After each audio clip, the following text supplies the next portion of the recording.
Beis up. We are here with our Kitzur Shulchan Aruch Yomi Siman Kufay and Zayin Ois Vav. HaKoyin Sarach Legadol Es HaBechar Ad Sheipol Boy Mum. The kohen has to raise the bechar until a mum falls on it. The Yachal and Michael Yisrael, and he's able to sell it to Yisrael. Ben Sheish by Mum, Ben Shein by Mum. Once you give it to the kohen, he owns it. He can do what he wants with it. Raksha Yisrael Yanai by Kedushas Bechayra. The Gamla Yiknulis Chayra. If the Yisrael buys it, he has to still treat it with sanctity, and he can't barter it like regular products that you sell. Zion, you cannot be margila, which is a way of skinning it. To skin it in one complete piece, starting from the legs, and you make like this giant body bag out of it. Denira could be Zion, it's a bizayin of hegdish or al kachim, while the animal, which is a bechar, has kedushas damim, the skin that's on it, you're already thinking about it, to make this leather bag out of it, and that is a bizayin kachem, so it is forbidden to do so. If you shecht it, it turns out to be a treifa. You can't have enough matrufa from a treifa, from the or the meat, from the skin or the meat. You have to bury it. If the bechar dies by itself, also it is tayin kfura, it needs to be buried. They are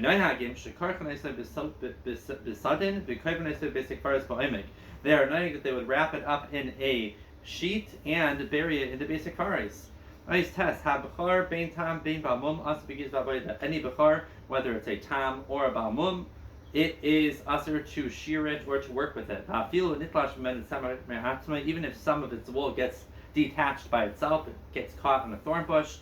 You cannot benefit from that wool.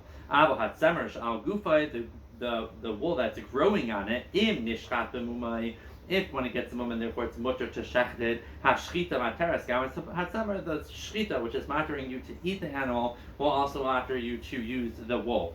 Bechar only gets a heter when it has a mum. You can't bring it into an enclosed area which is going to starve it. Because you doing that is considered being mafsid the kachim directly, and that's forbidden. You can't make a mum in bechar.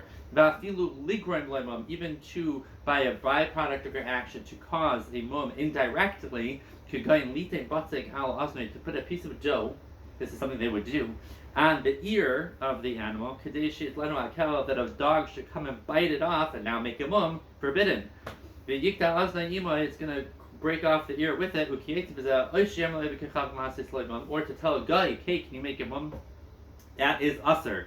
And we already said a few Simanim ago, anything it's asur for you to do, it's asur to tell a guy to do. Most commonly known as Abir L'Ako on Shabbos, but it actually applies by all Isurim. But you are allowed to give the bechar to a guy to take care of it and to watch it. Beis, someone who buys a behema from a bekechavim. You don't know if this behema already had a bechar or not. So how am I supposed to find out? The yalda at the Beis Israel, now when the yid owns it, it has a child, and you don't know if it's the bechar or not. Hareza safik bechar. Even if the guy mentions it in the passing that it already had a child, we don't trust that. It would not help. The gam hasimanim shebesitka karnaim lemahani, and sometimes people say that there's simanim in the horns. We don't go after those simanim. Even if when he buys it, it's a nursing cow, that means it clearly had a child before. It would not work unless you see it nursing a calf, then you know it already had this child. The and if it is producing milk, and the guy mentions in the passing, not trying to make it sound better, mentions that it already had a baby, mehani the pars that works for a par, not for goats. Kahanim Levim are also chayiv in the din of bechar behema. But all the kain needs to do is separate it, say harezah bechar, kedushas bechar, and then he gets to keep it because the kain gets the bechar, and he treats it with kedushas bechar. And a guy have shutvis they have partnership in a behema. And similarly, if he accepts it from the guy to take care of it and to split the offspring, Peturim and Abachira, and this is the same halacha we're learning now in Mesachtes Becharis. Shenamar Paterachem in B'nai Yisrael. It has to be the Paterachem of a B'nai Yisrael. Actually, Hakol mi Yisrael, and not that there's a chelik of a guy in here. V'nachi Hamikal Behema Yisrael. If the guy accepts the Yid's Behema legadla b'sheach like b'vladis laharbe paiskim lemahani, that would not help. El tzarich shehi hayisrael limkar esa im le'evichavim, and that wouldn't pater from a bechar unless the Yid sells the mother or part of it to the guy. It's a mitzvah to sell it to the guy, or to make him a shutif, before it's born, in order to exempt it from a b'chayra, and you won't come to any mikshal. Even though now you're taking it away from the sanctity of the b'char that it would have had you not done anything, so that it shouldn't become mikshal if you by mistake use it for work or shearing it. And if he's magnet to the guy, the uber, that itself leimahani. Because it's not around yet. You can't be magnet something, you can't make a kinyan on something that is not in the world. It has to be magnet him, the mother. How do you do the kinyan? You should establish what's the price going to be for the para. And also rent out the place where my field where the par is standing.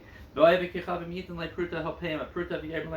Israel should say, pruta, with this pruta, this coin, tiknes hamakim, you'll buy the place where it's standing, the hamakim hazeh, and through the fact that you own that place now, yikna para, you'll own the para. Or do this. After they establish how much they want to sell it for, you should give him a coin, and also he should pull it into his rishus, which is a public place where everybody can use to be kaina it. And you're kaina it with mishicha and with money. Even if he then goes and puts it back in the Israel's rishus, it's enough of a kinyan. It does not matter to us. Shkayach Hashem, we will continue tomorrow.